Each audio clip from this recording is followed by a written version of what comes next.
My name is Kathleen Shaka, and right now I live on the Upper West Side of Manhattan. I've been living here for about 30 years, but prior to that I lived in Brooklyn, New York, and sort of like the Flatbush, Caton section of Brooklyn. And I had, at that time, an apartment that was quote-unquote furnished, but it was furnished with very old furniture by the original people that lived there, that owned the building. They happened to be actually pretty wealthy people, and they had very nice furniture. And I used to go out looking for like old pieces to add. So it was a sort of big apartment, and that's how I came across the Wilfred. I call it a light show, actually, the Lumia. And I was in Lower Manhattan, and there was a store, a big old furniture store that had a lot of chairs lined up outside. And there was one that sort of struck my eye. And I went in to see about the chair, and the man inside was a young man. We didn't really know much about the stuff in there. But for some reason, he singled me out, and he asked me, he said, I want to show you something. He said, I want to know if you've ever seen anything like this before. And he shut out all the lights. And I mean, the whole thing was like real, it was a big place. And this was like, the light show was just crowded among a lot of pieces of, armoires and closets or whatever. And he turned it on, and I was fascinated. I had never seen anything like it. The lights were, moving, and it was just incredible. So I asked him how I could buy it, and he said, well, you can't just come and buy it. You have to go to the auction.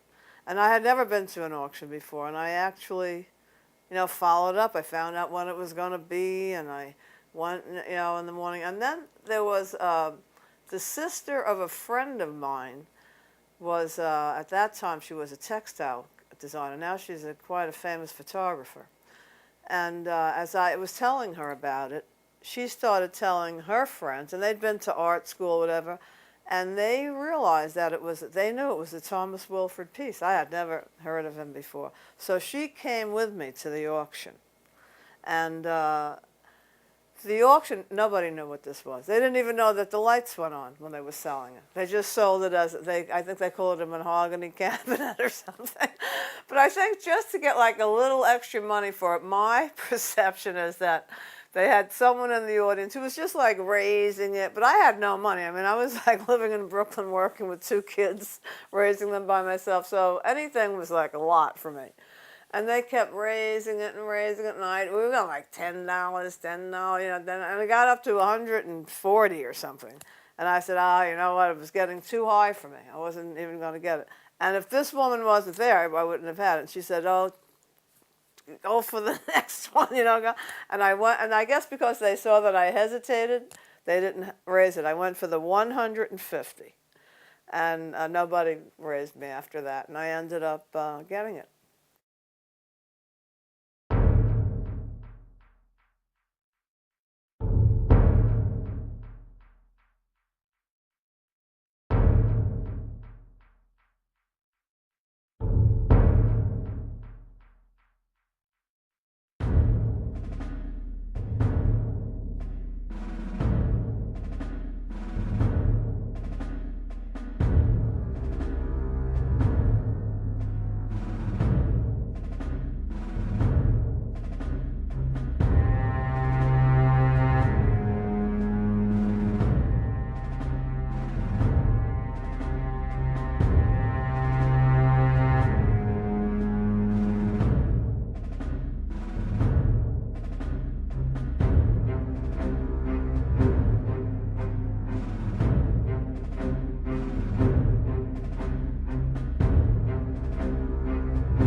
We made a documentary called Video Out. Video Out was a story of club VJing and video art. There were a bunch of really strange, fascinating characters in it. They were all modern light artists. A few of them mentioned Thomas Wilfred as their inspiration and as the godfather of video art. We had never heard of Thomas Wilfred. Who was Thomas Wilfred? We were curious. It was the dawn of the electrical age. Thomas Edison had invented the incandescent light bulb in 1875. The Lumiere brothers were projecting movies in 1895. And in 1919, Thomas Wilfred developed his first Clavilux. At the time he built it, it was cutting-edge technology. It was built with motors and gears and lenses and all kinds of moving parts, and it all came together to project this incredible abstract image. He called the art form Lumia, and he took it on the road. He performed for audiences all over the country, and in fact around the world, all throughout the 20s and into the 1930s. He was obsessed. He was obsessed with creating a whole new form of art. He was obsessed with his own legacy. He was obsessed with the future of Lumia. It's a story of any artist who wants to make it. He's looking for recognition. He's looking for critical acceptance. He's looking to change the world. He's looking for success. It's the story of invention and of art in the 20th century.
He was a very introverted man, you know. I mean, I don't think he was always that way, because there's such a romantic aspect to his early life. Yes, he used to be play the lute the loudest. I think he regarded his musical career as a performer as a means to support himself in order to do his research on light art, because he quickly became fascinated with it and saw in it possibilities for an independent art form.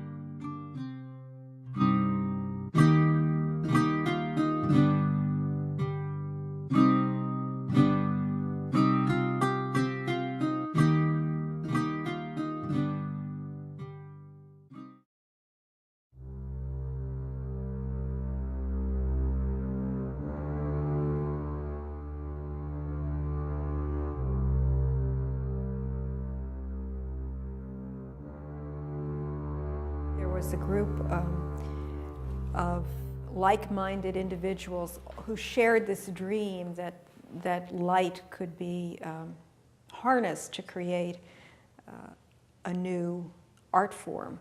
And one of the members of the group was Claude Bragdon, a very, very gifted architect. They were subsidized by a very wealthy man named Bryce, who had an estate out in Huntington, Long Island, and he allowed them to build a studio, which quickly became Wilfred's working studio.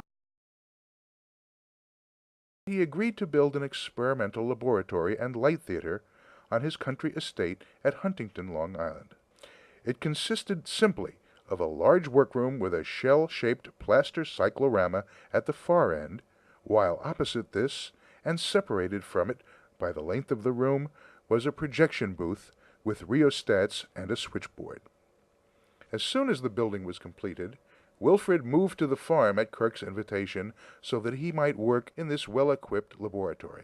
It was at this studio in 1921 that Wilfred finally perfected the first instrument for light projection, which he named the Clavilux. Possible names for my new device: Chromagon, Clavicrom, Luxopticon, Chromolux, Omnicrom, Mobile Color, Colorgan, Coloroscope, Clavilux, Mobilux, Coloroscope. I imagine that Bragdon was trying to do something that was more related to the harmony of the spheres, something that had a lot more spirituality. So what Bragdon tried to do was he tried to bring science and religion together, which is basically what Theosophy tried to do. The founder of Theosophy, which was Helena Petrovna Blavatsky, basically culled together all the religious philosophy of the world, kind of brought it all together under this one, divine wisdom. They saw the color music, or the notion of sound and light, together as a potential kind of cosmogenesis of form, or as a way of reaching the spiritual in art, I guess. I guess that's, if you think about it, that's probably the closest you could get to spirituality in art, is by making the art itself so ephemeral that it is just color, light, and sound. There were paintings that people were using as illustrations for Blavatsky and things like that were pretty abstract. How do you get these fantastic moments, visual moments that can happen when you close your eyes at just the right time of day? How do you get those out where you can share them with someone else? So there's a basis, to Wilfred, not just I'm going to be an artist and get rich. He had a spiritual underpinnings, which a lot of artists seem to neglect that part today. Wilfred soon became the dominant member of our still incipient organization, and Perrine and I, instead of being participators, were relegated, by force of circumstances, to the role of mere spectators. The society died in the womb, so to speak. Wilfred went ahead and constructed his Clavilux single-handed, and in due course gave a public demonstration of it at the neighborhood playhouse and elsewhere in New York. From that time forth, he has devoted himself to the giving of mobile color recitals throughout the country, a field in which he has no competitors.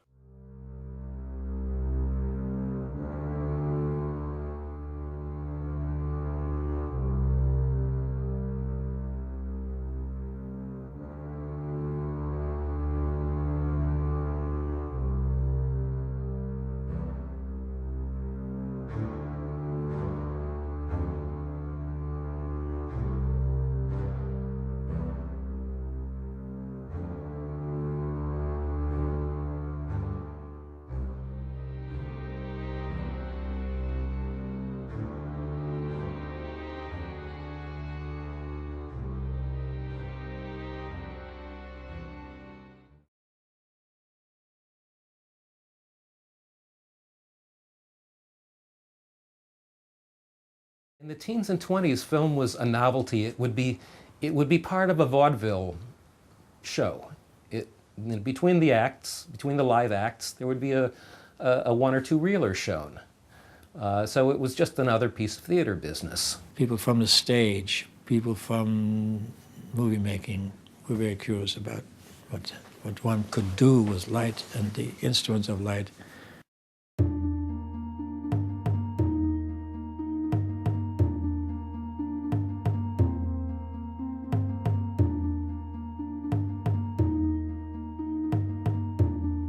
He worked with, orchestras, and he worked with theater people, and he was really in the center of things. Wilfred was just one of another of people making some entertainment with light art. And motion pictures at that time were not all that entertaining. So something abstract or curious or whatever would hold an audience.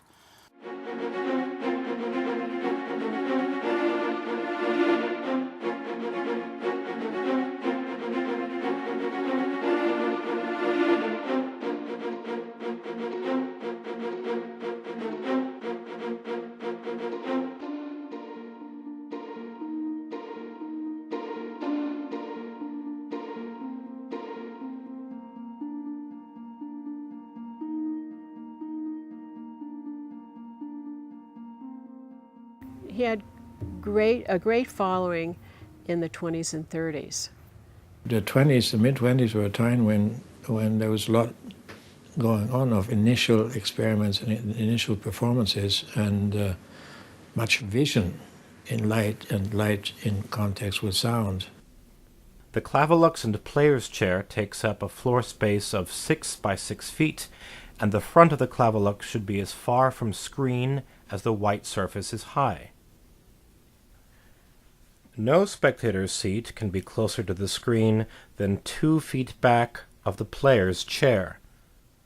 Absolute darkness in hall is necessary. For matinee, cover all windows tight with black building paper. Merely pulling dark blinds is never sufficient. In the earlier years, he used the Clavilux in collaboration with orchestras, concert halls as background to singers. He did stage settings for theater.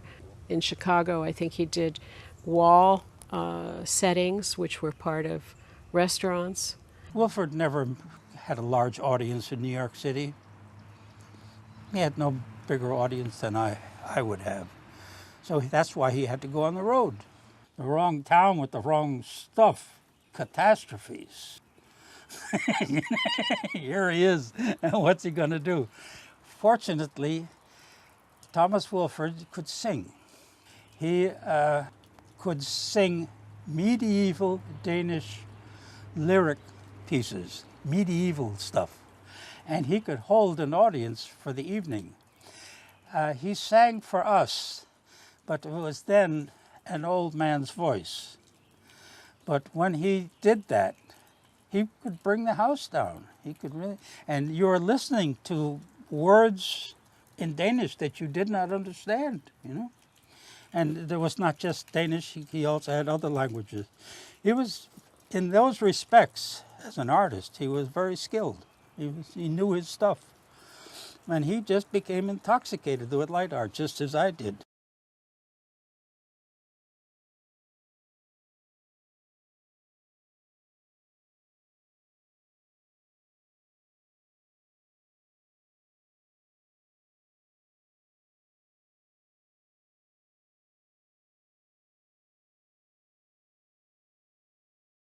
I never got to see a performance by Thomas Wilfred, but I just read what he had written and what had been written about him and puzzled about it. Books from the Bauhaus, in which Thomas Wilfred is mentioned as an exponent of light art. The Bauhaus in Germany was interested in light art, and they were involved in shadow play and some reflections and so forth. People wanted to build these cathedrals of light.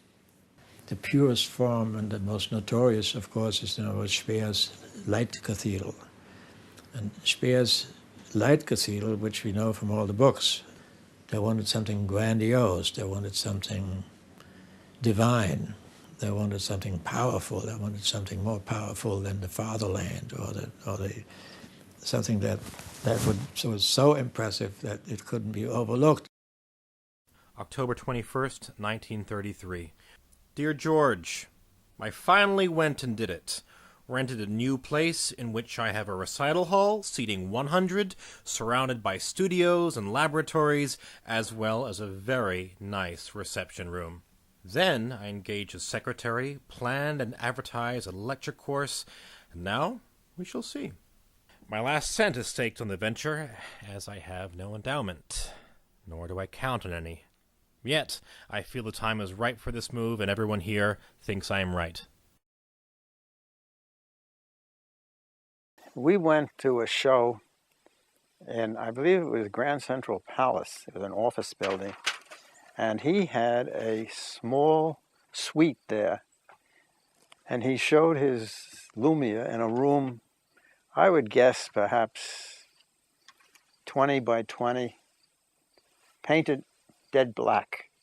I saw it, I liked it, and I invited my prospective wife to come see it. This room, which I say was pitch black, when he turned out the lights, you couldn't see anything in front of you. So for a courting couple, this was very nice. There was no introduction. Complete darkened room, all of a sudden the lights started projecting, and that was it. Now, he did not have musical accompaniment on most of his projections. I asked to see what was going on. Oh no, I can't see what's going on behind the scenes. Yeah. I don't think at that time there could have been more than, what, 20 people there? That would be the upper limit, I'd say. Very, very small place. It was, as I say, it was an office that had been painted dead black. What I really would like, most of all, is to have a small hall of light built somewhere, as a memorial, for example. Open free at all times, continuous presentation, seating perhaps 50. I would go anywhere and spend the rest of my life running the hall. There must be many wealthy persons out west who would love to do this if they could be found and approached in the right way. But I am told I need a high-priced promoter with a high-pressure methods to accomplish this. The Hall of Light, with silent beauty at all times, would be a fitting memorial and, once known, would draw a continuous stream of visitors who would all comment, "What a beautiful thought to have built this." Well, there it is. All I want out of it is enough to live on. I'm asking all my friends to speak about it to others. Someday a remark about it is going to hit the right spot at the right moment.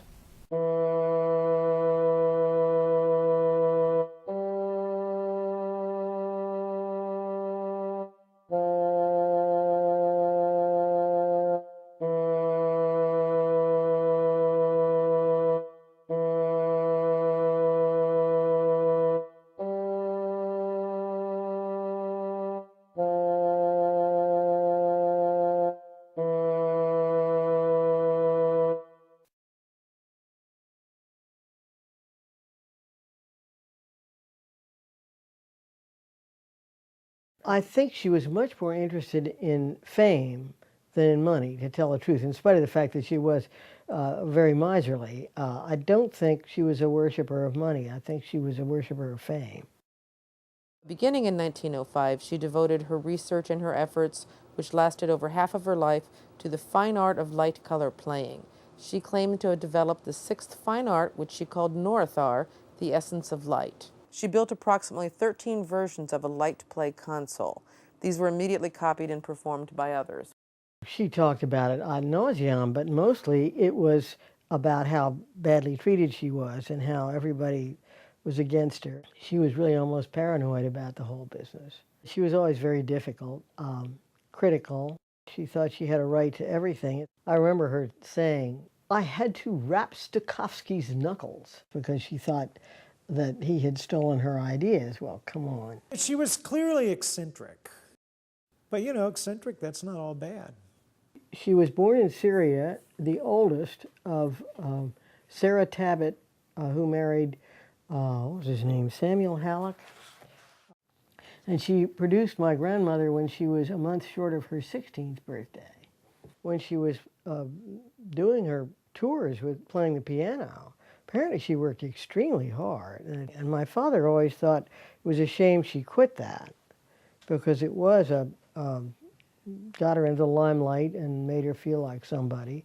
My mother said she had come across letters that had been written to her, to Mary Halleck, from suitors who were just crazy about her, thought she was so beautiful, and she played the piano so beautifully. And Mummy said some of them were just so pathetic it made you want to cry.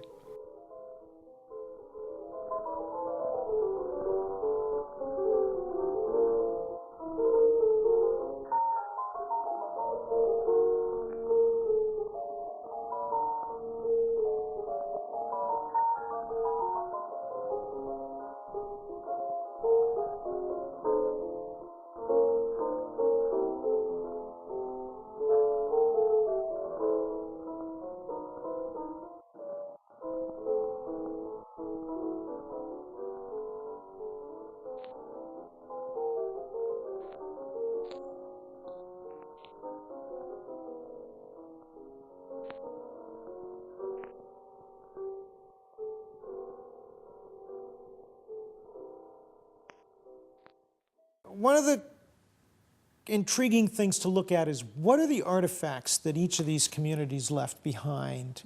And the filmmakers, the artifacts are their films. Probably the group about which we have the best picture is the inventors, because they patented. So the patent was their artifact. Even more than the thing itself was their description of the thing itself.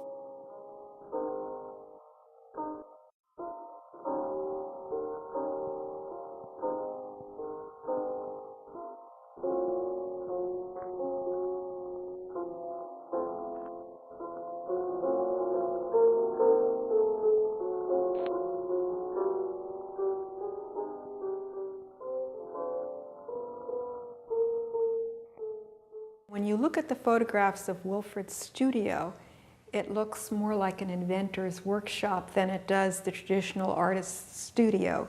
This was a period where invention meant something mechanical. It was a set of mechanical drawings that you submitted to the patent office. He built the way factories in the 20s were built. They had a major motor and all kinds of power takeoffs, chain drives, pulleys. If you've seen pictures of those factories, you know how the belts were running across the ceiling and operating other machines from a single machine that drove everything. Well, he did the same thing as Lumia's. He had one motor with many takeoffs that would drive the other things.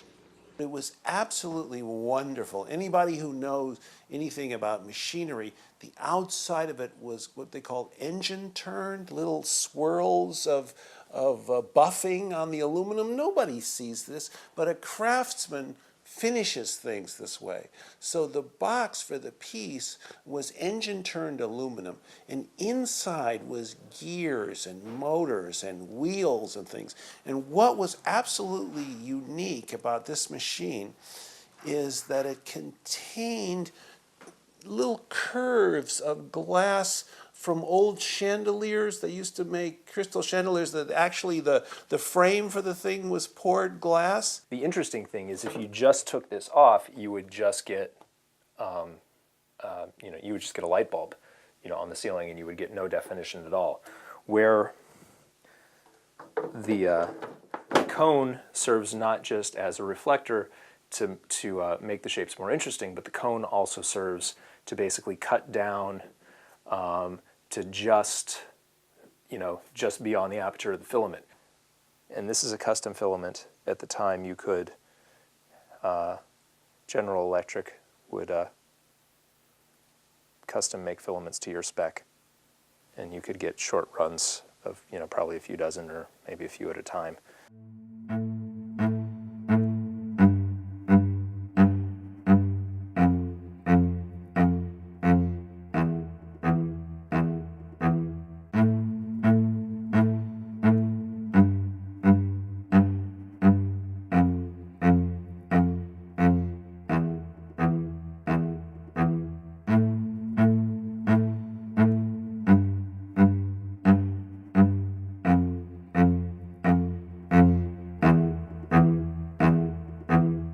To go to the dentist and they would put a little piece of sheet metal around the tooth to put the amalgam in, and they had to wedge them in with little things like pieces of toothpicks, and they were made out of balsa wood. And Dockham's brother was a dentist. He says, can you make me these things? So Dockham made a little machine that sliced pieces of balsa wood, and he put them in little boxes and put little numbers of sizes on them. And you know, kind of like a minor industry, but every dentist needed these things. Even though they only cost a few bucks a box, there was millions of dentists. And I have to say, the most wonderful thing, he hired people with disabilities to package, to do all the physical work, to package these things. And he had a great heart. My dad was a unique combination of artist and engineer. And there were a lot of people who could make anything, but they weren't artists. And then there were artists who really had good ideas, but they didn't know how to get them into a machine. Charles originally was going to be an Army engineer. He studied at Texas A&M and had planned a career in the military, but contracted tuberculosis. And so had to go to New Mexico and Arizona to recover from the tuberculosis. And so he started learning about art. In the process of learning about art, he learned about Wilfred. And he learned about the tradition of light as an art form. At one of the World's Fairs, and I can't remember which one, he saw Wilfred's work. I think it was a performance. It wasn't the Lumias. It really sort of fascinated him that this could become a medium. I worked with Mr. Dockham when I was in college. Mr. Dockham died in 1977, so I worked with him through the end of his life from 71 to 77. I'd say in the early 70s, about every other week we had shows. The lights go down, it's pitch black, and then out of the dark comes this phenomenal, pure light projected on a screen.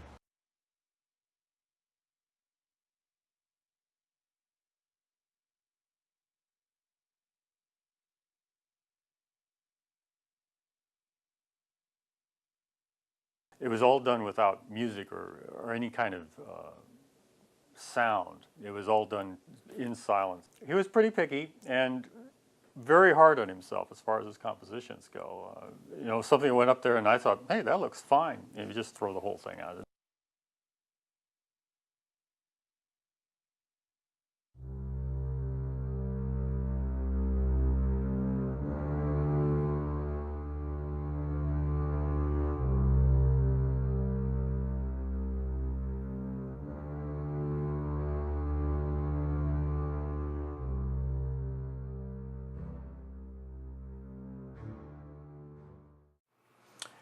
I was really in love with this machine.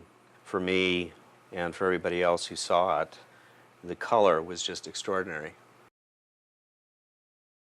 Okay, these are the projection heads. There were, for the main operator, which when Mr. Dockham was live was Mr. Dockham, would have been these three units here. The satellite units out there, they're all designed the same way. The light sources themselves are down, you might be able to find one here. It's a little hard to see. We could pull the front later. Here's a projection lamp here. It comes up and it hits, there's a mirror here, and it beams up through here, comes up into your lenses and your mirror here, and shoots it out.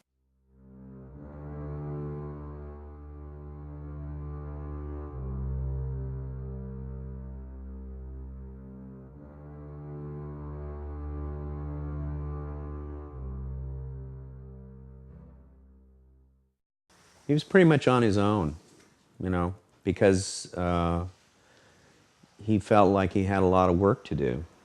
And as I said, the engineering side of his nature was constantly trying to perfect this machine and make it simpler. And it took, it took enormous sums of money and enormous amounts of time.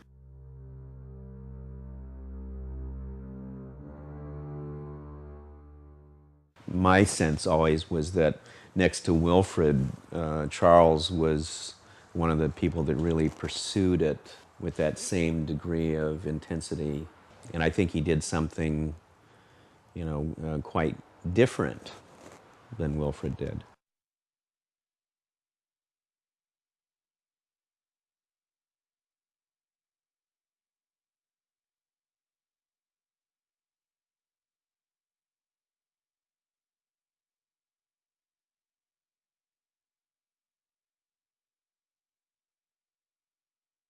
he was part of the continuum of things that were sponsored by Hilla-Ribe. Hilla-Ribe was what, the curator or the founder of the Guggenheim? I mean, you know, Guggenheim, Solomon and Peggy and all that were the money behind it, but Hilla-Ribe was the vision of that.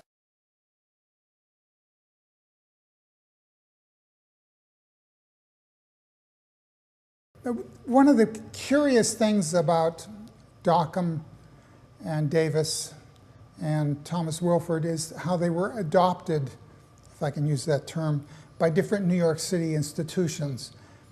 Wilfred, of course, was being exhibited at the Museum of Modern Art. Dockham was picked up by the Guggenheim, I believe. And he was conducting his experiments there with financial assistance from Baroness Rebay.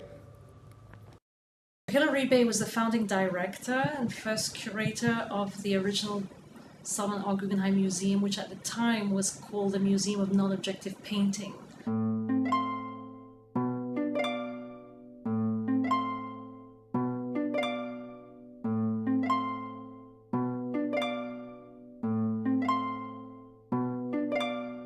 Dockham and Wilfred were just the motion versions of Kandinsky. Kandinsky and Laszlo Moholy-Nagy and all these were the still painted versions, but Dockham and Wilfred and other people were the moving versions of it. But it's the same kind of art. The lecture hall in the Guggenheim Museum by Frank Lloyd Wright was originally supposed to house the color machine, and they were going to give shows and do all of that. And he went out to Taliesin to talk to Wright about the design of the room and consulted with him about it. When Baroness Rebay was forcibly retired at the Guggenheim, they didn't just retire her, they retired and denied the existence of the whole film program that Rebay had been supporting for 15 to 20 years. And the Dockham work disappeared. It was a very peculiar situation for almost 40 years where they denied the existence of something that they should have been proud of. Rebay was supporting some of the best filmmakers in New York City.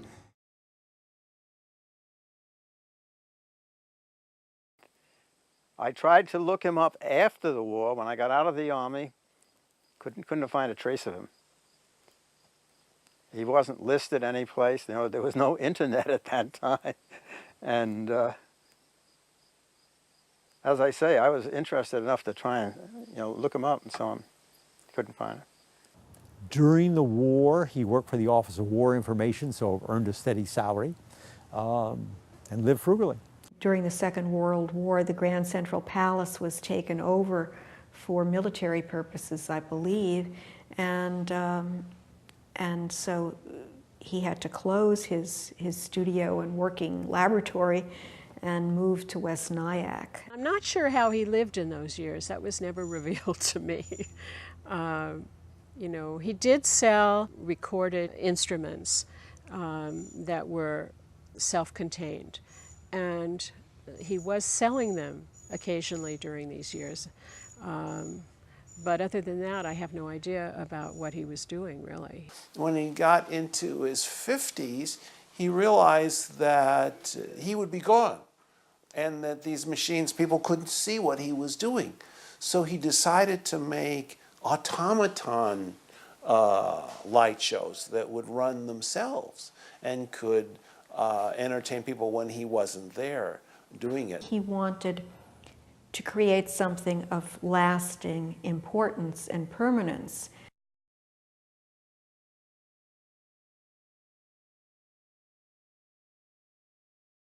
Someone who was no longer with the company had commissioned Wilfred to do this amazing, one of his biggest machines that he ever did in his life, as one of his last pieces, that projected one of these Lumia things on the side of the shopping center.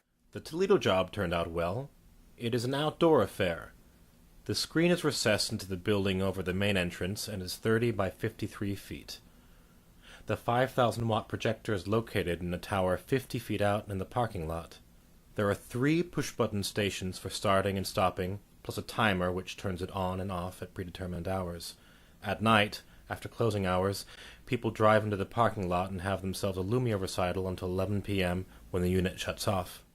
Wilfred was commissioned in the early 50s, mid-50s, to do a work for someplace in Ohio, opening of a new shopping mall. And someone had the idea, gee, it'd be really nice, attention getter, to have Wilfred make a big piece of project at nighttime on one of these big white walls, an outdoor projection piece. And so he created a composition called Oriental, Opus 155. The lights in the parking lot drowned out the machine, so they shut it off and it didn't do anything and it was getting totally neglected. They gave it to the Corcoran. This wonderful piece that's on the cover of the catalog. And it was on exhibit. In fact, the cover of the Corcoran retrospective catalog shows images from Oriental. And it was part of the permanent collection of the Corcoran Gallery. I was the associate director of the Corcoran when he invited Donna Stein to do Thomas Wilfred retrospective. So I worked with the electrician at the Corcoran, and between the two of us, we restored this machine, and we built an entire room for it, and it was absolutely the star of the show, this incredible machine. If you didn't know what it was, it might look like a bunch of heating, ventilating, air conditioning, ductwork, and so on, and fans, etc. Call the Corcoran. Hey, introduce myself. I'm a serious collector, blah, blah, blah. Do you have this? What state is it in? Has it ever been on display since the 1971? Gee, it's not in our files. Eugene, the collector of Wilfred, called me a few years ago, you know, the Corcoran can't find this machine, and I called everybody I knew. Can you believe a museum would lose a piece of art the size of a refrigerator?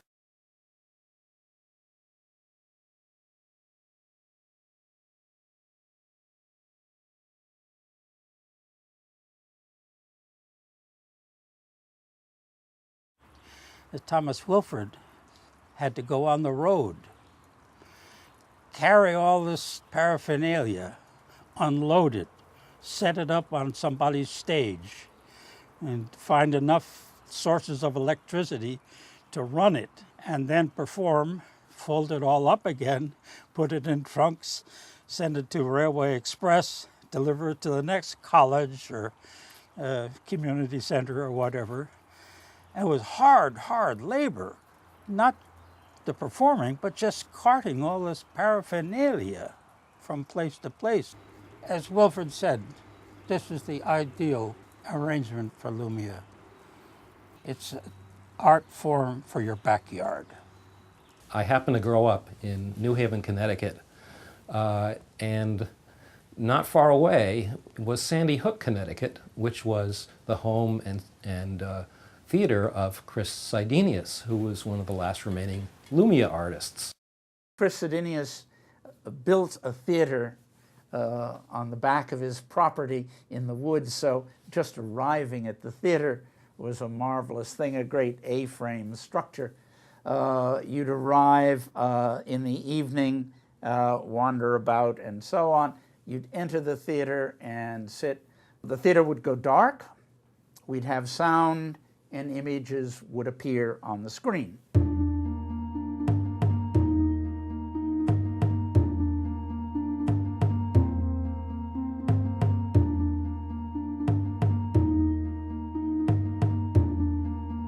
I got involved with playing with Lumia in my living room.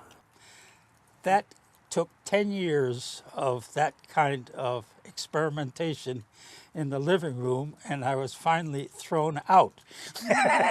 Out of my living room.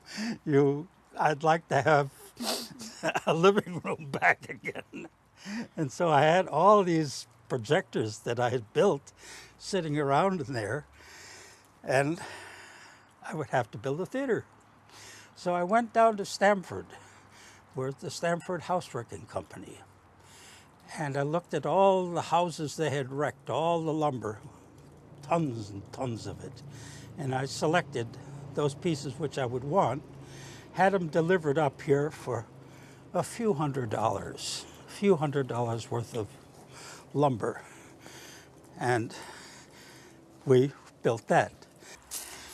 And it was a charming entertainment in carpentry to put the whole thing together all by myself. And so the next year, I was finally able to move all the stuff inside and then try to make a theater of it. I had this leisure working for Scrabble. So long as all the machines worked, I could come in and go as I pleased. And so a lot of the projectors were made at the Scrabble factory. Because so long as I was there, the Scrabble factory worked fine, you know? And if something went kaflooey, I would stop making a projector and go upstairs and repair a stamping machine or whatever and get it going again.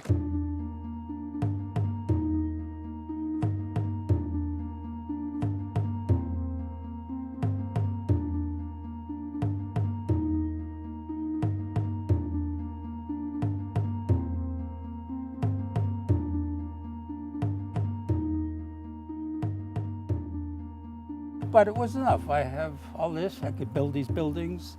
I didn't eat that much, and I exercised, and I chopped wood to keep warm, and I could play in my backyard.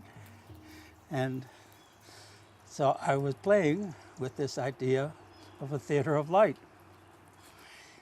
And I could build all the things that were needed for it. I had a very good home life, very good. My father worked for the telephone company, and my mother was just a hausfrau, and took good care of me, which was necessary because of the incisions here and so forth, and here. And those 2 years after the operations for the meningitis, I couldn't go anywhere. I had to sit on the front porch in a swing and watch kids go back and forth to school because they were afraid of having anybody near me because there's 2 holes in my head. So it was a distorted kind of childhood.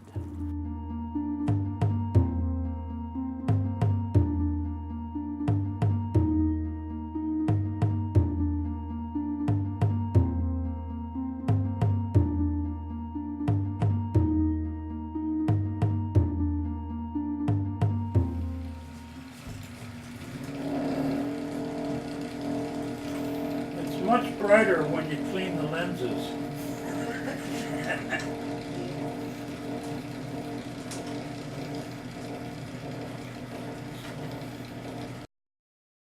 You know, you can have all these devices to operate it, but what are you going to operate? What are you going to, you're going to move the light bulbs, you're going to move the mirrors, you're going to move the lenses, you're going to move everything. You're going to move everything that you can possibly move, you know? Lower or raise up an eye, bring in some more moons.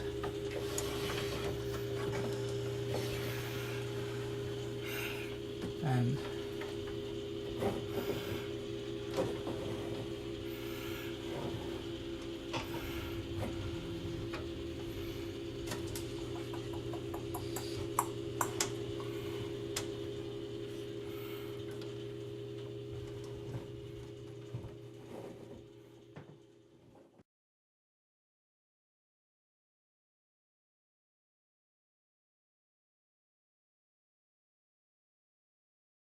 it was obvious to me right off the bat, has to go with music or sound, and not just music, all kinds of sound. Chris used music, and he would also occasionally use a human figure.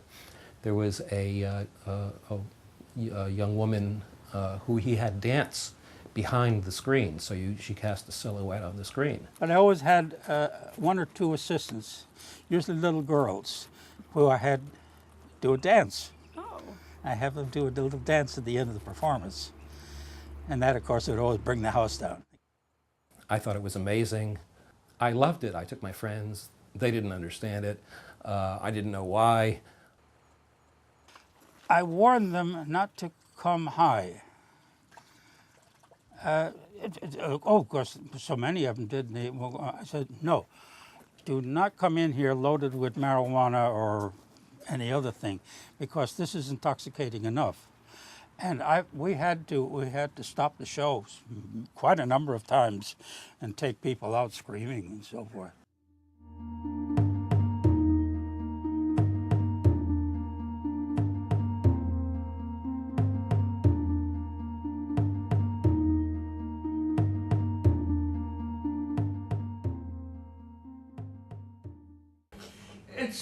It is a very, very old idea, the color organ, just to flood the stage with color. And I decided to make a color organ, but everybody and his uncle has made that, and they think somehow the colors are appropriate to certain sounds, you know. Wilfred did not make a fortune from it. He lived a very modest existence. And so I had listened to it. I said, I would prefer to be poor and play in my backyard. Okay, good enough.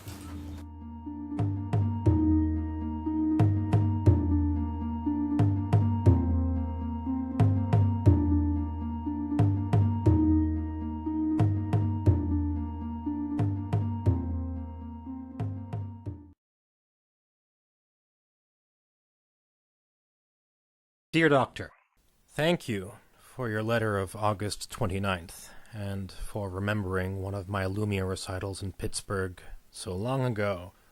I am constantly asked what happened to Lumia and the Clavilux. It showed such promise, and now you never hear about it. The First World War happened, the Second World War happened, and people lost interest in that kind of thing. The war did mark a change in the art world generally, but rather than marking a decline, it was in the post-war period that New York became the center of world art, but it did so because of the rise of the New York School, which was a painting-based art movement, and in that sense more traditional than what Wilfred was attempting. He deserves far more fame than he has gotten, because he created a truly new art form, and he's not known for it. He was a very bitter man, you know, when I met him. Very bitter. He didn't even appreciate that people were looking to him as really the source for some of their ideas. Every pioneer who tries to bring something new into the world is feared and fought by all those who are living high on the status quo. Most people who get interested in visual music, or did at the time that I did, most of those people went into it thinking they were thinking this up entirely on their own, that the idea was their idea. And this is a well-documented phenomenon, actually. And it actually, as you learn the history, you find that this has gone on for 300 years. People have discovered this arena and thought they were the first to enter into it. What Wilfred did create a new art form, there's no doubt about it. I mean, he created a set of principles, he created a set of rules, he wrote compositions, he notated everything. I mean, he really created a new musical form, essentially, a visual form as well. Personally, when I talked to him, he was quite outspoken about how he saw the world at the time and how he saw his colleagues and how he saw his personal fate at the time. He felt that he had not been rewarded the way he deserved as a true pioneer of a medium that he essentially, quote unquote, co-created.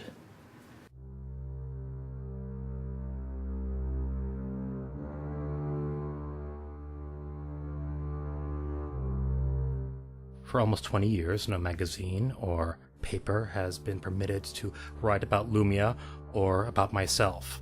No publisher has been permitted to publish my book on Lumia. The silent treatment has been almost complete. I've learned to live with it all. My most significant work has come into being during the quarantine, and I'm happy and busy as never before. Victor Hugo once wrote, "You can stop, perhaps, an army of million men. You cannot stop a right idea when its time has come."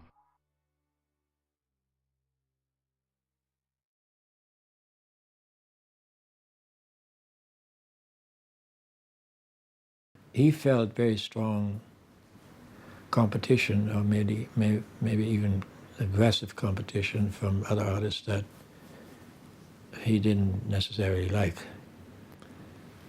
And he felt that things had been taken away from him.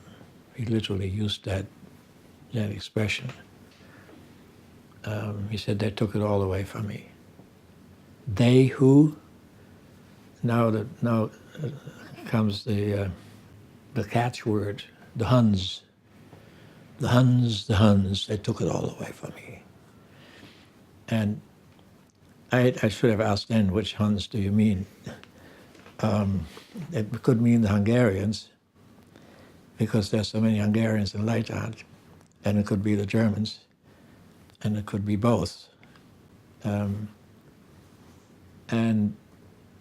I think it had to do, among other things, with commissions he didn't get, and maybe exhibitions he didn't get, but he felt that something had taken away from him that was essentially his.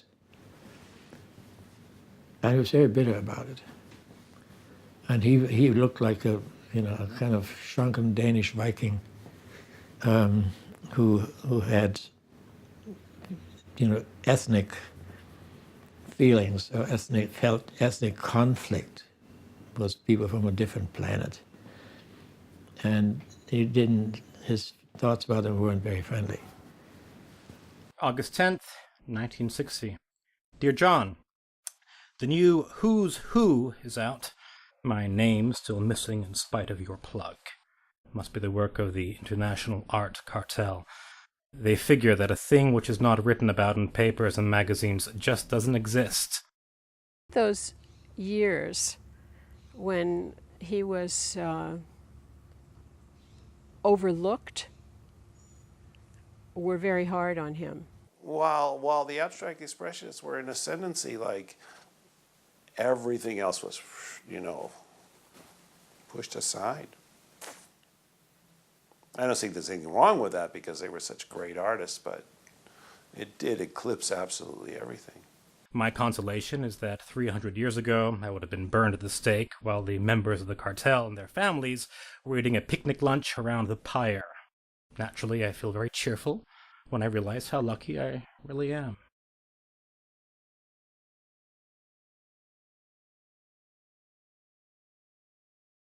October 28th, 1959. Dear John, my big 6x9 foot study in depth, Opus 152, was finally unveiled September 30th, and everybody was delighted with it. Opus 152 is the focal point in the reception room of Clairol Inc. on the 6th floor of the Tishman Building, 666 Fifth Avenue, corner 53rd Street. It can be seen any day during business hours. Tell your NYC friends to go out and see it. The Lumia was set up in the reception room. At night, after 5 o'clock, we would go in and sit in that room, listen to the music, and just sit in the dark watching the show. It was just wonderful. One of the top executives of Clairol commissioned Wilfred to make this marvelous wall-sized instrument. I went there and annoyed the daylights out of the receptionist by sitting there and watching it for an hour or more. This time, I finally put one over on the interior decorators who hate me. The president of Clairol saw my Opus 137 at the Modern Art and got in touch with me. He decided to keep the project a secret, but the Decorators Trust found out and went for Clairol. The decorators managed to force the press to give me the usual silent treatment. Not one word in any paper. I can see the decorator's point of view. With a Lumia work in any room, everything else plays second fiddle. Thomas. He personally maintained it, came after it, kept it clean. There was a tendency, because it was right behind the reception desk, and there were doors from either side of it. People, every once in a while, would put things in there. You know, something needed to be stored, somebody would stick it in there, and then when he came around, he'd take it out. It was computerized. So it was a kind of very intricate-looking bunches of wheels and gears, and so that the color pattern would not repeat. It was the biggest thing he had ever done, and went to work, and it was beautiful.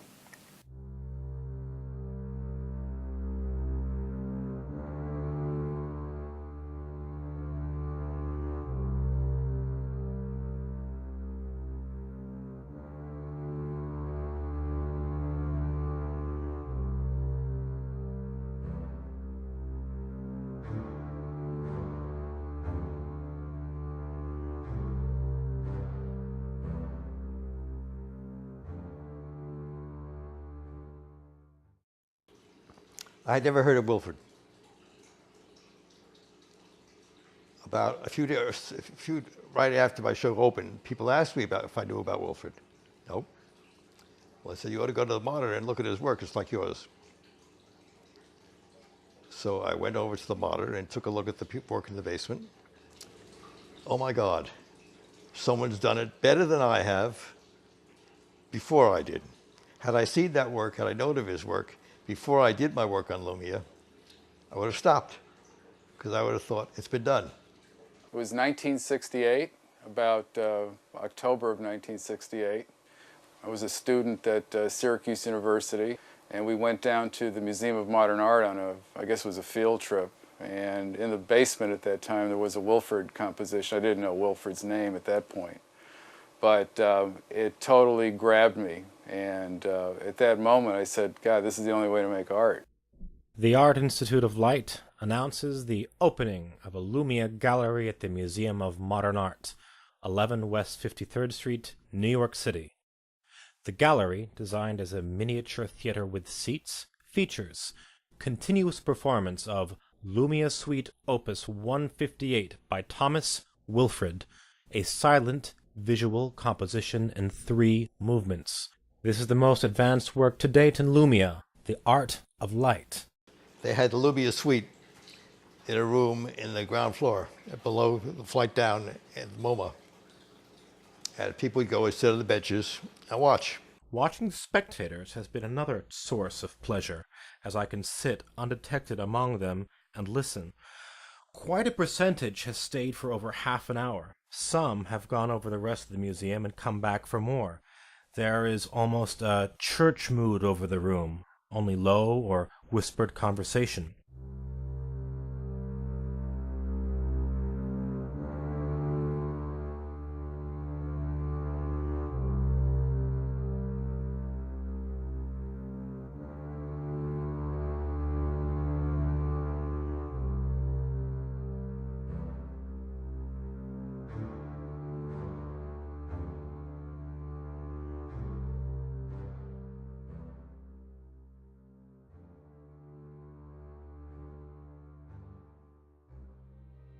So I saw the vertical sequence, which was in a collection of other modern art, and the instant I saw it, I recognized what it was. It was quite unique compared to what else was going on in the arts in those days.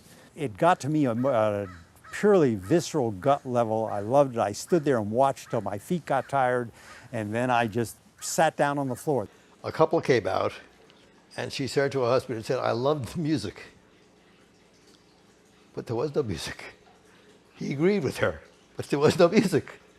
In her mind's eye, she heard music watching the Lumia.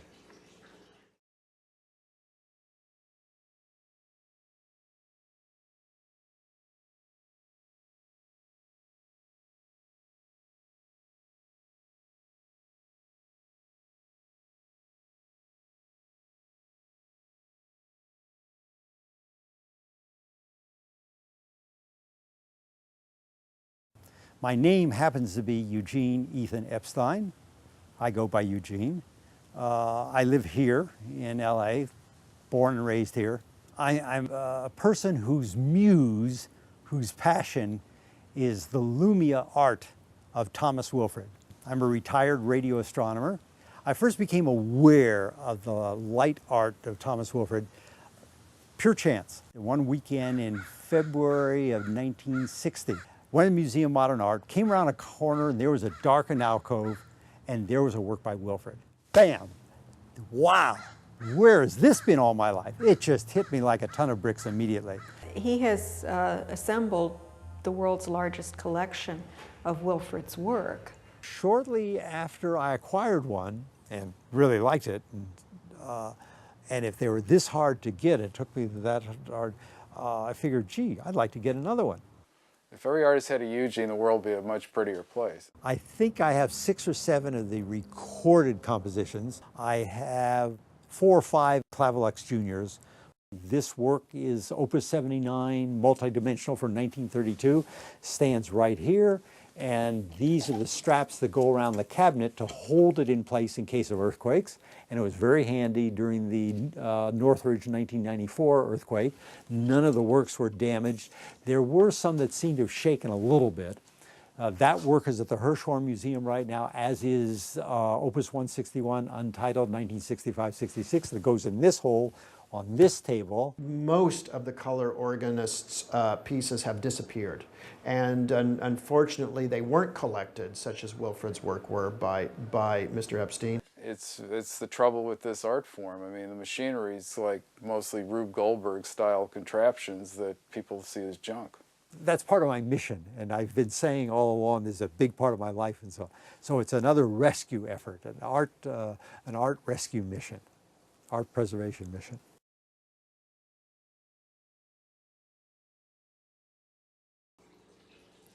After he died, I paid a condolence call on his wife. And I asked her where he did his work. I told her I'd like to buy the studio. So she let me buy a number of things in it. In March, late March of '03, I got either an email or a phone call. He called me up one Thursday afternoon and says, "We got to get this stuff out of Earl's basement. He's been evicted from his studio." And I said, "What does he have down there?" And he said, "Well, he's got all the Wilfred stuff." Earl didn't want to see anybody at that time in his basement, seeing the disaster it was or whatever. So he dragged these, 36 green cases out of these trucks. Some of them were like waterlogged and damaged. It was really awful. And we started cracking them open the day we got them, and it was like, the history kind of revealed itself to us.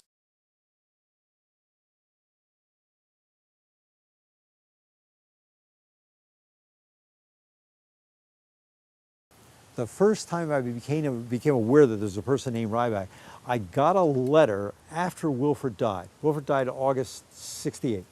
Sometime maybe in the fall of '68, I got a letter from this guy, Earl Ryback, enclosing a key to the cabinet. And just introducing himself, say I do, and I knew Thomas Wilfred, and I have for some reason, I have the keys to some of his works. When I took my first apartment in the village, the living room was very dark, had no natural light. So I decided to decorate with light. I started building gadgets to cast light in different ways. I built my first Lumia.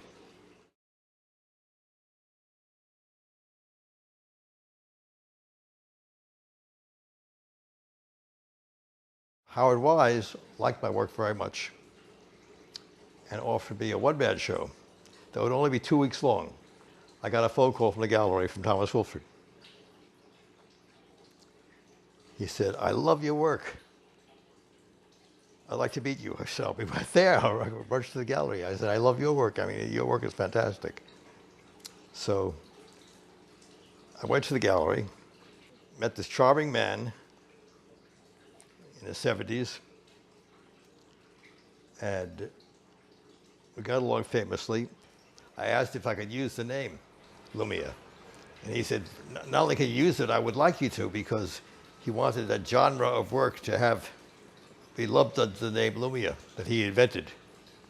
And he said, "Please do use the name Lumia."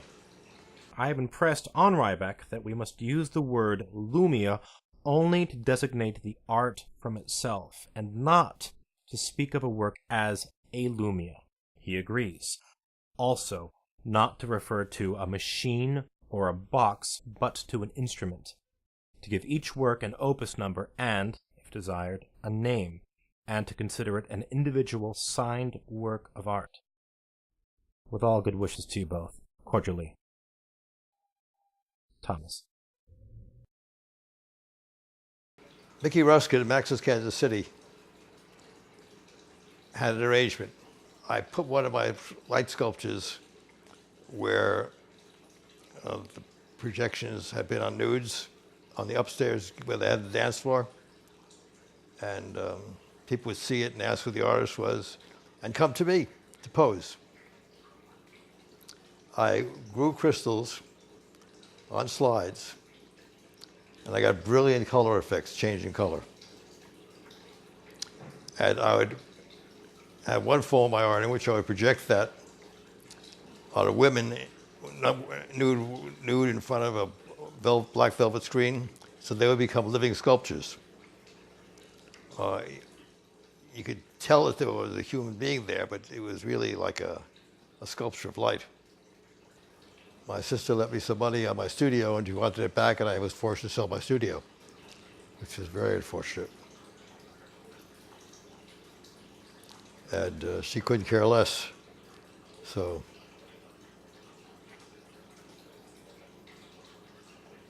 money becomes a problem now.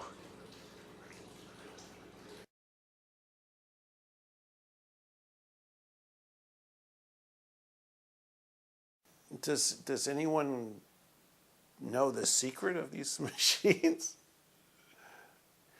Inside of the Lumia is a thing that about the size of a soup can of polished stainless steel, and it has a dent in it, and it moves very slowly, and that dent in the polished stainless steel makes this smoky thing. I mean, it's supposed to be a secret he didn't want anyone to know, and, but it's just so magic that this little tin can of stainless steel with a dent in it could create these wonderful smoky atmospheres. I mean, I think it's time to tell the world that this great simplicity of means could create this marvelous effect.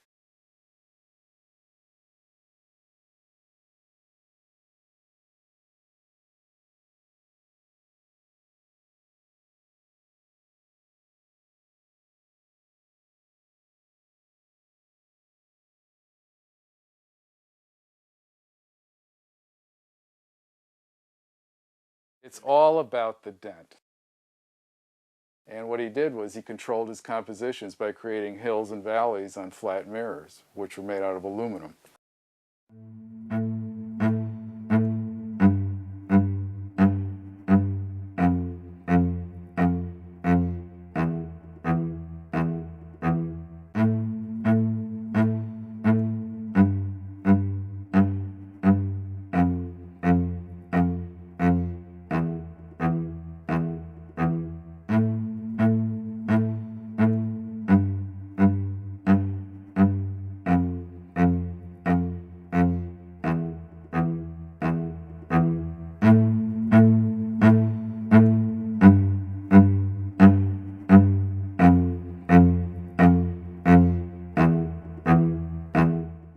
invented many things in his works that he never considered inventions because he just made his things work.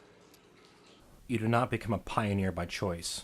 It would be sheer folly to plan for such a career, but because an irresistible urge drives you on and on through all reactionary barriers, through jealousy, malice, hatred, ridicule, doubt, and loneliness.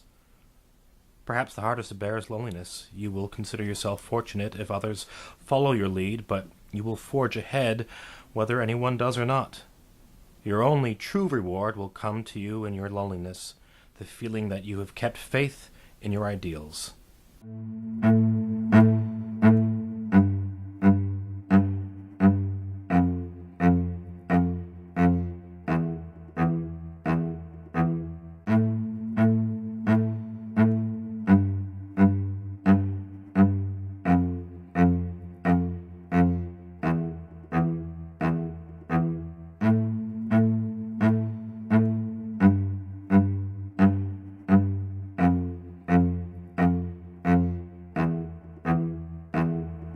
In American culture, there is this notion of the Yankee inventor as creator, and it's almost as if Wilfred fulfills that national myth of the inventor-creator, because he was very inventive in devising these Rube Goldberg-like contraptions to produce these beautiful light projections.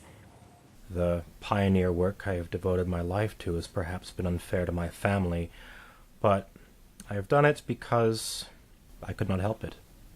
Even though I know history has decreed that pioneers must die penniless and alone, while others harvest what they have sowed. Now that his artistic creations have become such a big part of my life, I wish I knew more about him as a person. What would it be like to sit down and have a drink with him right now?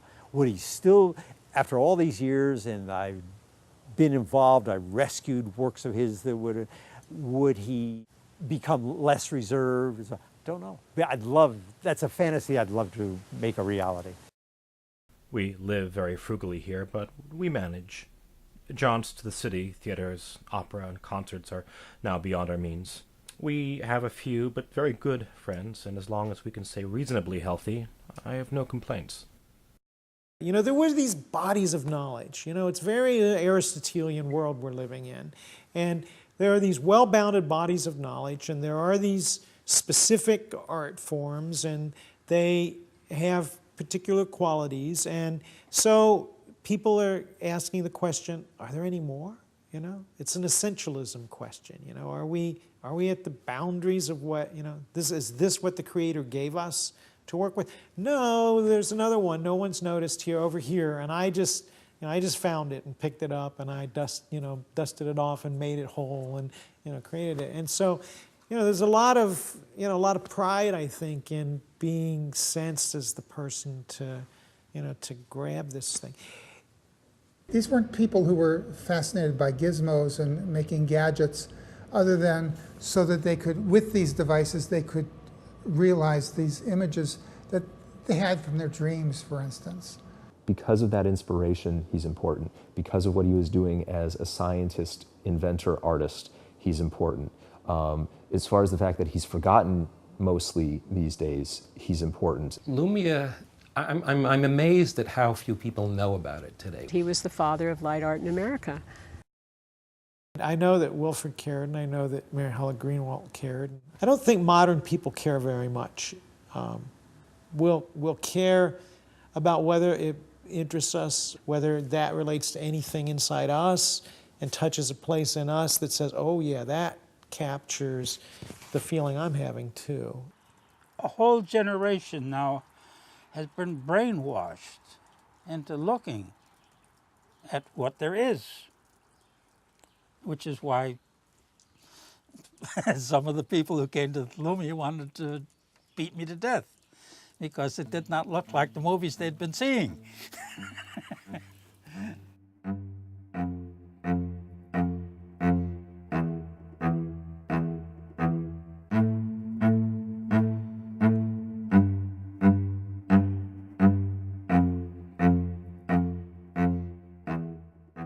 art is our only excuse for existence. We make a mess of almost everything else human beings do. We make too many people, we kill too many people, we eat too much, we talk too much.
I did several portraits of him.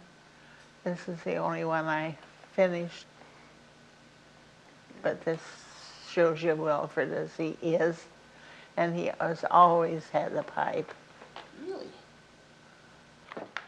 And these are two perfectly charming dogs who came to be photographed, and we spent the morning chasing them around the house, and they finally were so tired they came up and sat down, and I was able to grab the portrait of the two. She is now married and lives in Paris. And she was telling John the story of the night before Christmas. And she was telling him the night before Christmas, and then she forgot what the next line was. And then she remembered, and that's when I got her. And this is a portrait of a Mayan painter in Phoenix, Arizona. And if you remember the Mayan heads, his portrait is the true Mayan head that you see in the history of art in the Mayan country. and he is a painter. Mrs. Frederick, who owned Frederick and Nelson's, the big department store here, had a donkey that she called Iris. And Iris was allowed to come into the house, into the front hallway, which was all of marble. And John and I had spent the weekend with her, and we were coming down the stairs from the bedroom when I caught Iris at the family Bible, and I got this portrait. And 1 minute after I took this picture, he reached up and bit that candle in half. And this is Elena Lindemann, who's a Spanish girl, who is my closest friend of all the years. And she lived in San Francisco. Beautiful girl. Spanish and English. Well, I think that's probably enough.